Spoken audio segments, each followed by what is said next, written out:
Hello everyone and welcome to another episode of the I'll Try That podcast.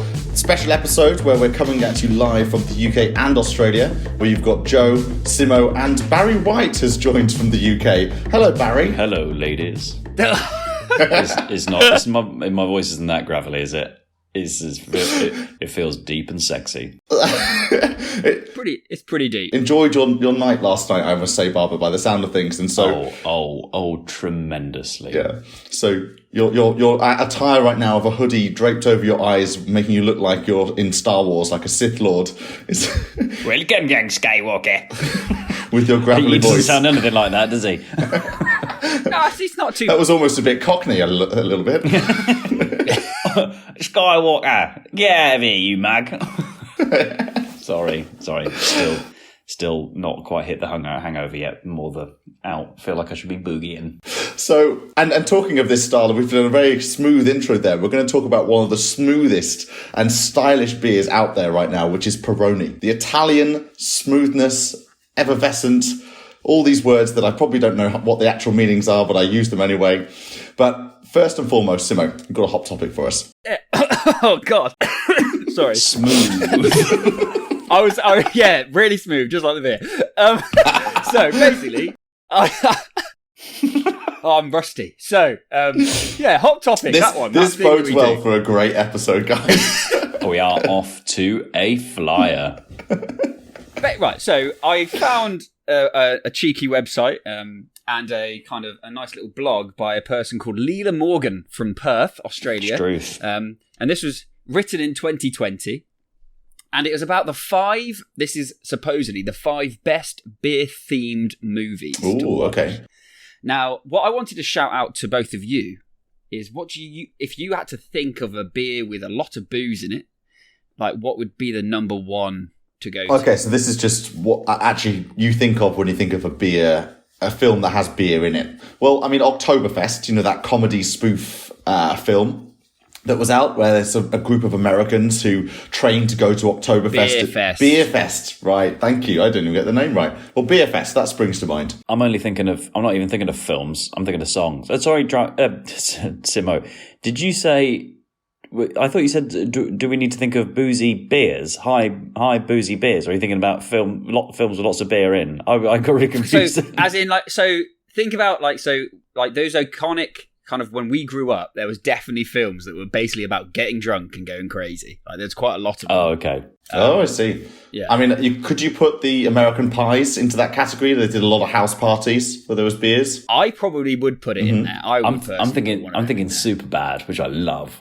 Yes, Superbad. Yeah, is basically any film that had like a teenage American house party that goes wild. That goes wild. The Hangovers, obviously. Yeah. Now, there's one film on here that you boys will go hell yes when I say them. But okay, I'll give you the list. Oh, this is a build up. Number 4 will shock you. Number 4 will keep listening to find out. I didn't even. My brain completely ignored the brief. I didn't even think of films. I thought of the song. Is it Real Big Fish? Beer. Sing it. You've got to sing it. As you're right, that wasn't the brief at all. That's just something. No, but I now demand that Matthew Barber sing the song to me. You can hum it if you'd like. Yeah.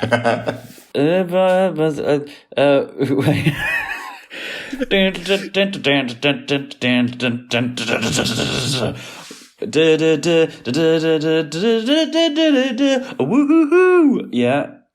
Beer. And if I get drunk, well, I'll pass out on the floor now, baby. Yeah, you got it. You got it. Nailed it. You know it. We'll have to edit that out anyway. Guys. There you go. Okay, that's the one I know. I think I'll have myself a beer. So, what else have we got on that list, Simo, that we haven't already done? So I'll give you the list of. Don't give us the whole list. Give us a couple. Well, there's only 5, so it's going to be nice and quick. Fine. Go straight through them. Yeah, all right. Jesus, Joe. Okay, so get on with it. Yeah. So, Drinking Buddies, which I've never heard of. Beer Fest, obviously. Yeah. The World's End. I hope you remember that pub. Oh, of course, because they were in pubs the whole time, weren't they? Yeah. Old School and Superbad. Oh, of course, Old School. Oh, yes. I love Old School. And so what, Superbad was number 1? Yeah, Superbad number 1. So they didn't even put American Pies in there. Well, so we could add a new one to that list. I have a word with Sue from Perth. Was it Sue? Leela, but it was close. Yeah, I knew it began with a G. Oh, Barber. Leela, we like the list, but Joe has some notes. Yeah. Room for more improvement, continuous improvement. So this week we're going to be talking about the smooth Italian lager and stylish lager, which is Peroni.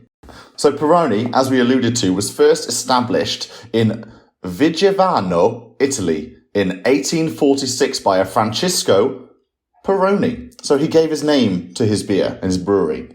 Oh, nice. But what we might not know is that the Peroni lager that we have and we know today only actually started existing in 1963. So up to that point, Peroni as the brewery existed from 1846, but the Peroni lager that we have, this Peroni Nastro Azzurro, as we know it, was only created in 1963. In Rome, I hear. I think it's Rome. Did I make that up? The Eternal City with, such gifts as, ancient Rome, but also Nastro Azzurro. And Azzurro, the Italians in rugby at least are known as the Azzurri. Yeah. So Azzurro blue, Nastro. Anyone got the translation? I don't. So the name, I do. I've smashed this out of the park already. There is a bit of a giveaway. It's kind of right in front of your eyes. Yeah. Isn't it? So with the one with you don't mind me saying, with the Nastro Azzurro, it is basically the name means blue ribbon in Italian, in honor of the blue ribbon won by Italian ocean liner SS Rex in 1933. So basically, SS Rex. So it's focused on sea and sailing the world. And that's like their big advertising thing. So there's a lot of like sailor outfits and hats and stuff in their advertising. And specifically, this boat, ocean liner, was awarded this ribbon because it could cross the Atlantic Ocean in the quickest time. That's how why they were given this blue ribbon. So, and I guess the whole point around this Nastro Azzurro and the blue ribbon and this, it's all about trying to accentuate and lead into the Italian style and culture that was coming into vogue in the 1960s. You think about, Italian style, you think about Italian passion, you're probably thinking back to that, those glamour years of the 1960s. You've got how stylish the Italians were, and blue very much features within that kind of, that group set. I'm sorry if it's a sweeping generalization, but Italians like to do things quickly, right? Drive cars, fast boats, everything. Talking about driving this. things quickly, they've actually very regularly sponsored the Grand Prix motorcycle racing competitions. So, that kind of fits in with what you're saying, Barbs, that they like it fast. I blew someone's mind the other day about the whole, apparently it's like a really old fact, but the thing about Lamborghini. Because I think a friend of mine was watching the Jeremy Clarkson thing about the farms. Oh yeah. And it was like, he bought a Lamborghini tractor. Like the idea is, it's needlessly expensive. But I said, but Lamborghini started off making tractors. Mm-hmm. Apparently, it was and tractor engines specifically. They were one of the best tractor engine makers. That's it. And supposedly they got into making cars because. His first name escapes me, but Mr. Lamborghini wrote a letter to Enzo Ferrari to say, I think you should be making your sports cars like this. And apparently Enzo Ferrari replied in no uncertain terms, telling him to go away. Yes. Yes. And then Mr. Lamborghini started making Lamborghini sports cars, and that went quite well. That's all right. It's pretty much stood the test of time for that extension. Yeah. And actually, I love the fact that there is, like, if you're thinking about those kind of supercars and the kind of historical race, you've got the Ferraris, which is these, both Italian brands, Ferrari, Lamborghini, and yet so different. Even though you're thinking about the supercars, about the same price point, but yet they speak to a very different type of person. Yeah, big time. Sorry, back to Peroni though. I've got a question for you boys because it's been different every single time. On your bottle, what is the ABV? So I've got the classic and I've got the gluten-free version. The classic is 5.1%, and the gluten-free is watch this space. Where is it written on this? Oh my god, they've hidden it. I'm struggling with that, Joe. I can't find it. I've got the gluten-free as well, is what I'm telling you there as well also.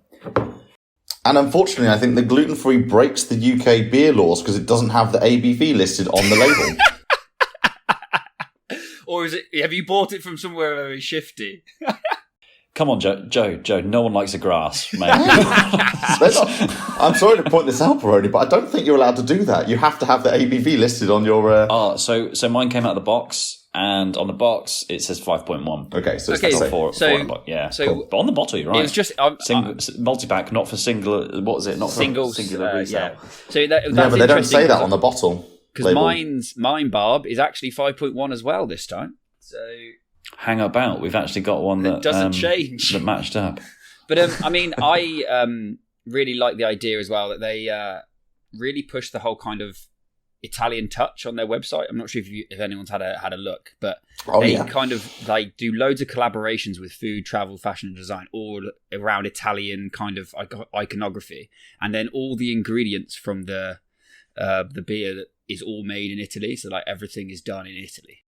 If I'm honest, looking on their website, it's the first beer website I've gone onto which doesn't actually talk about beer in any uncertain terms. It was very difficult to find out. Like if you went on to Peroni Italy.com, you could find and you could make yourself feel that you're on a travel or tourism site for Italy itself. Yes. You know, it has interviews with food and it's a whole section around interviews that they're doing stories around food, fashion, travel, design. It's only when you really get into and dig into their website do you actually understand, if you didn't know what Peroni was, that that's about a beer company. Completely. And it feels like as you said, like it feels like, oh, I've gone in what to do in Italy. It's like they've got one of those websites that's like, oh, you like a travel brochure kind of thing. Yeah, definitely. That's the thing about Italy, though, and so by all means, people can disagree with me. I going to labour the point here. I work and travel in Italy. For me, one of the joys is you don't need to worry about what to do. Just go and have a nice time. It's a wonderful, lovely, laid-back place. I was going to be... Barbs, do you work in travel? Yeah, had I not mentioned? Maybe Peroni's website's doing a good job for you. So when your high-end clients say, "Oh, what's about Italy?" Just go to the Peroni website, and it'll tell you all about what you need to know. That's good. Well done for bringing me back into fold there, Joe, because I'm about to get real frosty with Simo for the rest of this recording. Now, I was like, now, boys. But what? Oh, sorry, Bob. You had a finish point. Sorry. No, just one of my favourite things on my last work trip to Italy. I had a meeting that overran, and I rang up the people who I was seeing for my next meeting, and I was meant to be seeing them at 10:30. And I rang up in what's probably a very British way. I was like, oh God, I'm so terribly sorry. I'm going to be there at about 10:45. I'm so sorry. I'm so sorry. I'm so sorry. And they said, I won't do the accent, but they were like, mate, if you're here within after half an hour late, you're still early. Yeah, that's great. Nice. I've heard too many stories in a similar vein of like the Italian, kind of time clock, or the Italian time is on a very different time scale to everyone else. And the best story I had, I played hockey with a German guy who's one of his best friends was an Italian guy, and he said that was like the clash of the titans, where the Germans always like, we've said 7:00, you're going to be there at 6:50, so we can start being there, and that whereas he'd then go from the bar at about 8:00 to this Italian guy's house, and he's still getting ready. And he's just like, what are you doing? We said we'd meet at 7:00. He's like, no, well, I'll come down in a bit. It's fine. Now, the elephant, or I should say the pizza in the room. Who owns Peroni? Couldn't think of an Italian animal, could you? What's an Italian animal? Mongoose?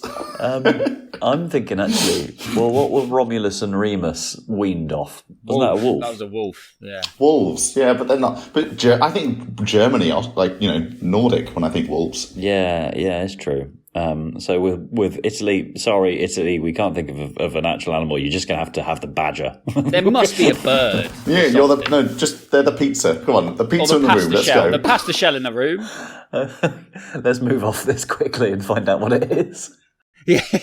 So I did some research, and it was at first they got taken over by SAB Miller in 2003, and then I believe that they were brought by the Japanese. I say it wrong every time. Asahi. Correct. Asahi. Yeah. in 2016. So yeah, with the fall of SAB in 2016, they were kind of linked with AB and Bev. AB and Bev and Anheuser-Busch were looking at picking up Peroni and Grolsch at the time. Yet Asahi swooped in and now owns the Peroni brand. It's almost like sometimes it's a bit like football, soccer clubs and signing new players. It's like they have been linked with AB and Bev. Like that. Not received an official approach yet, but it's on the cards. They haven't had their medical, so it's not done. Yeah. So, and they were saying that back, just to kind of bit more light on that SAB purchase, SAB selling of Peroni and Grolsch, it was speculated that was a $3 billion merger or price tag that was being thrown out there for Peroni and Grolsch. What I'd do with $3 billion? For Peroni and Grolsch together. Yeah, $3 billion. $3 billion. That's a fair whack, isn't it? So, hot on everyone's lips. What do you reckon? Excuse me, did you just say hot on everyone's lips? Hot on everyone's I'm doing some weird segues right now. Hot on everyone's lips. It's chili con carne. Joe, just to tell you, when you just randomly say a line, that's not a segue. It's more because it gets your both attention. You stop talking and I can give you something and then you can start picking up the conversation. I end up cutting my bits out anyway, so it's really just... That's almost a metaphor, malaphor. It's not hot off the press, or it's not the question on everyone's lips. It's hot on everyone's lips. The question on everyone's presses is this. I'm able to find that also could work. I'm able to find it funny because I'm a little that bit. Genuinely could work. I'm able to find it funny because I'm a little bit fragile this morning. If I was on my normal self, I'd be absolutely roasting you for that, Joseph. Thing is, I hadn't, until you called me out on it, I hadn't even realised I'd done that, where I'd taken two different... After this, stay behind and see me afterwards, so we're going to talk about this. You're going to have to just send me a big long list of ones that are appropriate and are correct, and I'll just print them out and put them on my wall, so that when we have interviews... No, Joe, let's hatch that egg when we come to it, all right? Let's make like a trillion split. Anywho, Joe, by the way, you've really not done what you've tried to set yourself out for. It's not hot on our lips anymore. That's true. How many countries would you predict that Peroni is featured in? 80. 80? 57. Okay. Nah, 80. Barber's much closer, and this was from 2016, so you might have more accurate data, Barber, but there were 70 countries listed in 2016.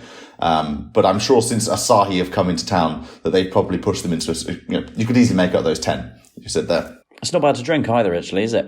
And I also, I was thinking about this. I was like, I swear I've known about Peroni for a very, very long time. And maybe people might scoff at this, but I realised the first few times I drank Peroni, I think, for me, it always used to be the beer you would have at an Italian restaurant, and particularly at those sort of in the UK, those kind of chain Italian restaurants. I'm thinking like Ask and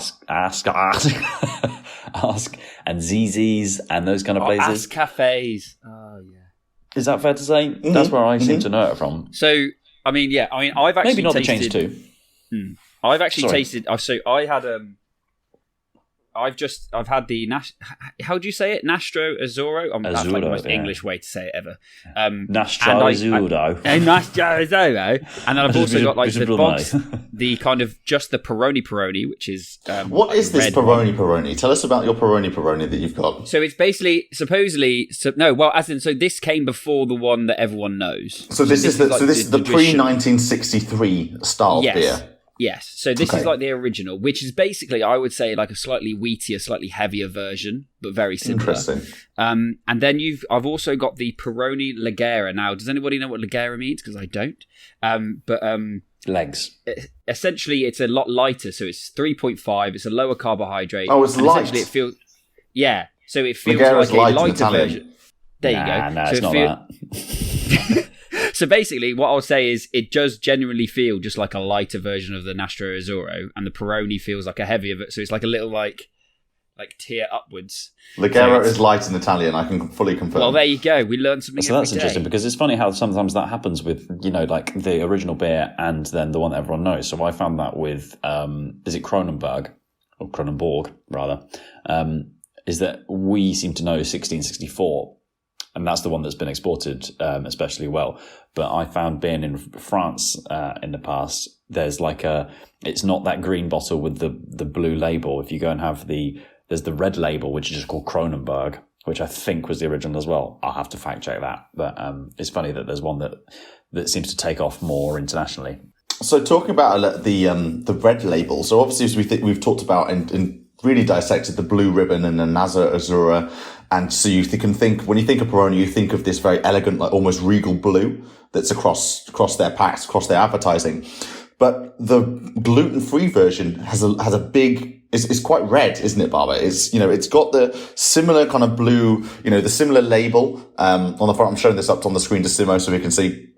Similar blue, kind of like roundels, you can kind of see that there is the essence. This is definitely a Peroni product. And yet you've got this big hit of red up here, which now that you're talking about the Peroni, the original, that's got a load of red on it as well. So that's maybe why we don't see the original Peroni in the UK markets. Maybe they phased it out. So Joe, is the gluten-free of the Azzurro?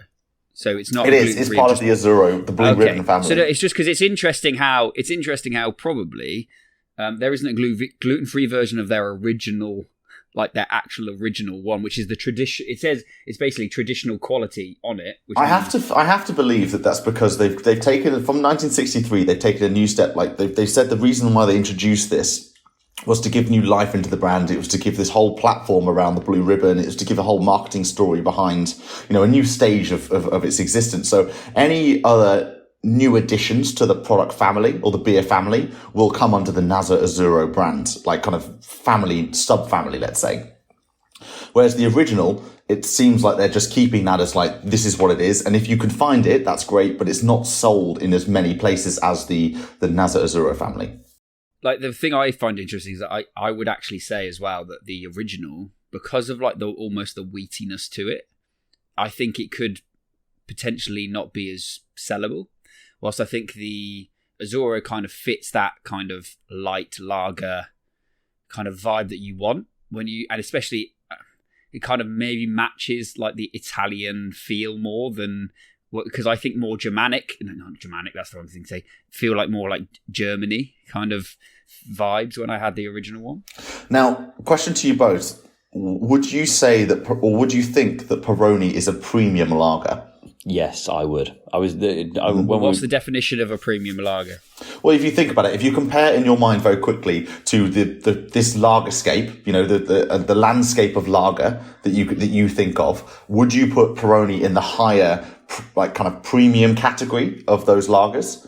Or in terms of taste, or no, everything. Just don't even do like everything. From maybe price point will be a little bit higher. Maybe how they talk about themselves is a little bit more premium. Using kind of more elegant language.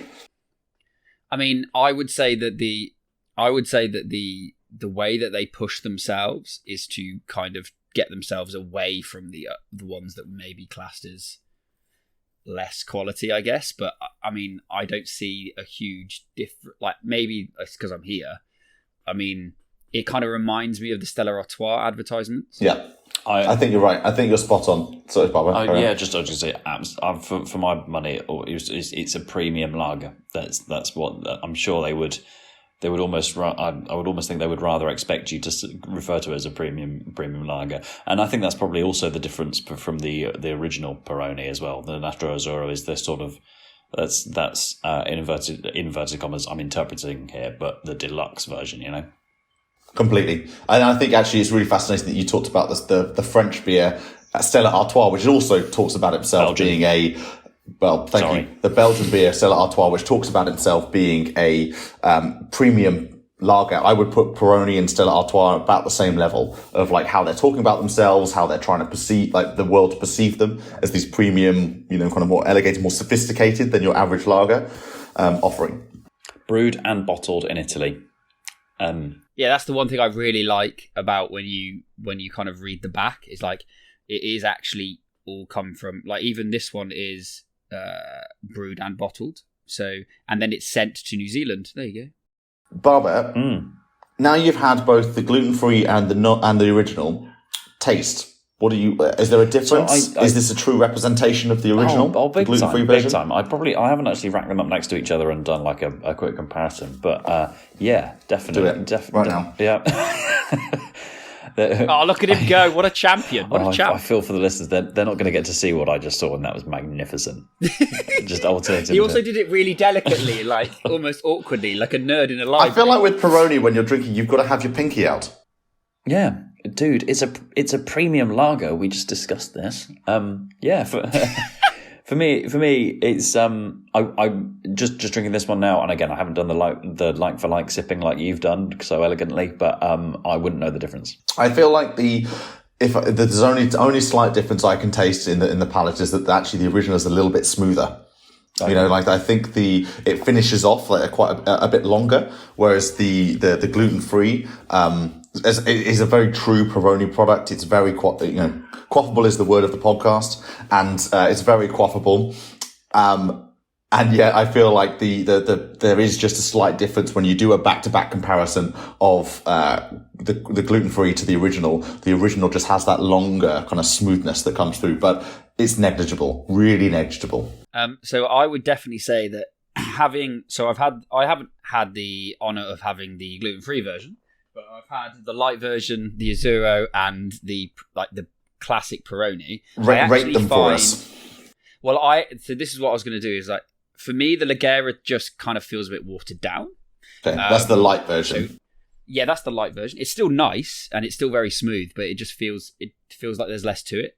And I actually think that the original Peroni's got more to it, and it's got more of an interesting, unique flavour that I don't think is about. Maybe it's because it's the reason the Azzurro is there is because it does taste like things you've had before, and it's got kind of a link to things like, for instance, if you have a Stella, I feel like you're getting the same kind of taste palette, whilst I think the Peroni is a very different flavour, and it's got a little bit more of a it's not as smooth, it's got a little bit more of a flavour to it at the end, and I actually prefer that. So I would go for the classic Peroni if you get a chance to have it. Okay, I get that. Funny thing to mention also, equally, just spoiler alert, I, for the purposes of this recording, I went to a supermarket yesterday. I picked up the Peroni Nastro Azzurro senza glutine, as we say in Italian, and I also got 4 packs of. I got 4 packs of this, and what might be coming up in an episode near you, San Miguel and Sol. The Peroni was £5.50. I would normally sort of expect maybe £5 for a little pack of 4. And to be honest, supermarket pricing does change pretty regularly. But the San Miguel pack of 4 was $3.75, and the Sol was $3.60. So premium lager. I mean, it's premium price. Premium price. Yeah, exactly. Yeah. It's all of that. Everything they're doing with what they're putting out in the actual product itself, to the marketing, to the pricing strategy as well, is all trying to get you to think about that more premium positioning. So that transfers into Australia as well. So Peroni was the most expensive one I could have bought, only by like $1, but it was always more expensive. Like every single, like regardless of the other lager you'd try to get, it was just always more expensive. So I think we'd be doing a disservice to Peroni and how they put themselves out there as this Nastro Azzurro, like Italian style, not to talk about the recent redesign, which, Simo, I think you've got a date for us about when that happened? Yes, that was 2019. And they're saying, again, a lot of this is trying to hark back to their heritage, but putting it into, driving on that modernity. So, you can look at the logo as in this hexagonal shape, which apparently draws inspiration from the original Birra Peroni crest of years gone by, they say. Oh, so actually, yeah. So if you guys are on because the Nastros are the gluten-free, presumably they've still got that little red. It's a circle with Birra Peroni Roma, obviously, because we mentioned earlier on, but then is that star inside it with Peroni, and that's kind of hexagonal within the star, isn't it? Well, it's actually the whole logo, like the whole label shape is a hexagonal as well. Yeah, I figured that the red bit I'm referring to 6 sides, boys, 6 sides. Yeah. I think what they're doing for more. Thank God we had a teacher in here to tell us what hexagonal meant. Yeah. I'll tell you what, Barber's nasty when he's hungover, isn't he? This is only a... Well, to be fair, you did give him a jab Yeah, about you his gave- travel you gave- tourism work, so Barbs, do you work in travel? Oh. he's repaying you back like he said he would do. Moving swiftly on, because we're adults, unlike Mr. Poopy Pants over there. I've nicked that from a film and I can't remember what it is. So I just that whole thing about sailors, I didn't realise, and now it makes perfect sense. The white with the blue label is totally a sailor's hat, right? And so that's a nod to what the Peroni was named after in the first place. Not the Fez. It wasn't called the Fez, was it? Oh, the blue ribbon. What the blue ribbon was named after. The whole... the Nastro Azzurro blue ribbon. Well, I was thinking, I also, in my head, I think we talked about it before with blue ribbon. I heard it as like blue label. You know, in lots of, but it's but the thing is though that I think that's completely wrong. It's blue ribbon. So yeah, I schooled myself. Yeah, the name literally means blue ribbon, and it's in honor of the blue riband. So you can see on the side of the bottle that there is a little emboss of a signature. Does anyone know who that signature is of? I'm guessing that's got to be Mr. Peroni, isn't it? That's Giovanni Peroni. So it's one of the sons of the original founder of Peroni. So the guy who was head of the company when it went through this Azzurro 1963 change. Part of me was really hoping for someone so random. It's like, the embossed signature. Do you know who that was? It's from Dave in the plant. Kenneth Williams. That's who it was. Or Hugh Jackman. Yeah. Or maybe even a regular-sized Ackman. Sorry. That's a note to end the episode, isn't it? I think... yeah, you're right. Let's finish it up. You guys carry on. I'll No, go. it's good. I'd like to. And Sim, you got anything else you want to say, like, desperately before we close up? I mean, I love you boys. Okay, you love go. that as well. So it's Instagram. Don't, I'm too hungover. That's going to make me go all mushy. So Peroni. I love you guys too. So the numbers for Peroni on Instagram, they've got 13.3k followers, and Bless them. Twitter, they've got 8k followers. I love Twitter as well. So actually, I don't love Twitter that much sometimes. It can be pretty toxic on there. So I guess to summarize, how would anyone want to summarize? It's very Italian. It's a very Italian beer. And it's enjoyable. And Passion, fuego. Fuego's not even Italian, is it? What does fuego mean? It's fire in Spanish, isn't it? So what? So they're literally completely pointless then, because they actually are more linked to water than they are fire. No, I like it. It's for, it's for me though. It is sorry. For me though, it's not an aperitivo, but it is. You're going. For me, it sings of I am going for dinner. Before I do, I'm going to go and have a beer. I'm slightly dressed up because I'm going for dinner. I'm having a Peroni Nastro Azzurro, and have you got a gluten intolerance? It doesn't matter if you've got a gluten intolerance. There is now A beer for you. Bam. Let me hit you with that knowledge. And if you want a lighter version, you can get them in Australia. Done. Yeah. But also, I genuinely think it's something that you'd feel comfortable if you were wearing a tux. You could have a Peroni. That's a good point, actually. Yeah, in my head, that's the one that, yeah, you're like, say you're at an event and it's one where they are just going to, like, if you want a beer, you're going to have them. But yeah, I agree in a really badly articulated way. Let's definitely stop this. And that's all we have time for this week's episode of the I'll Try That podcast. And so from me, Joe, Rich, Barber, and Simo, goodbye. Don't forget to follow us on Instagram, Twitter, I'll try that podcast.com, and watch us on YouTube. Goodbye now.